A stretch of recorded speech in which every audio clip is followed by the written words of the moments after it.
বিক্রমপুরের ঐতিহ্যবাহী ইলিশ মাছের পানিখোলাটা যখন প্রথমবার রান্না করেছিলাম তখন খুব ভয়ে ভয়ে রান্না করেছিলাম। ভেবেছিলাম কেমন না কেমন হয়, ঘরের সবাই পছন্দ করে কি না করে।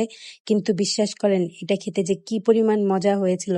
এটার ঝোল দিয়েই ১ প্লেট ভাত খাওয়া যায়, আর ঝোলটা নিয়েই সবার কাড়াকাড়ি থাকে। মসলার তো কোনো ঝামেলাই থাকে না, একদম সিম্পল উপায়ে কম সময়ে মজাদার এই রান্নাটা তৈরি করে নেওয়া যায়। ব্লেন্ডারের জারে ৩টা মিডিয়াম সাইজের পেঁয়াজ আর ৩-৪টা কাঁচামরিচ ব্লেন্ড করে নিয়েছি। যে পাত্রে রান্না করব সেই পাত্রে ৩ টেবিল চামচের মতো সরিষার তেল দিয়ে পেঁয়াজ আর কাঁচামরিচের পেস্টটা এখানে দিয়ে দিচ্ছি। রান্নাটা যেন সাদামাটা না হয় তাই সামান্য একটু হলুদ দিয়েছি আর লাল মরিচের গুঁড়া দিয়েছি, জিরা বাটা দিয়েছি এখানে 1/2 টি-স্পুনের একটু বেশি, আর স্বাদ মতো লবণ দিয়ে মশলাগুলো হাত দিয়ে খুব ভালোভাবে মেখে নিচ্ছি। মশলাগুলোর মধ্যে আগে থেকে ধুয়ে কেটে রাখা ইলিশ মাছ দিয়ে দিচ্ছি। এখন মাছগুলো মশলার সাথে হাত দিয়ে খুব ভালোভাবে মিশিয়ে নিচ্ছি।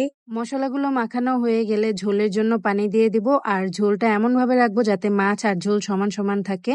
এরপর ঢাকনা দিয়ে ঢেকে মিডিয়াম আঁচে রান্না করব প্রায় 10 মিনিটের মতো। মাঝে আমি 2-1 বার ঢাকনা তুলে পাতিলটাকে এইভাবে ঝাঁকিয়ে নিয়েছি, আর যখন ঝোলগুলো মাছের গায়ে গায়ে লেগে আসবে তখনই কিন্তু চুলাটা অফ করে দিয়েছি।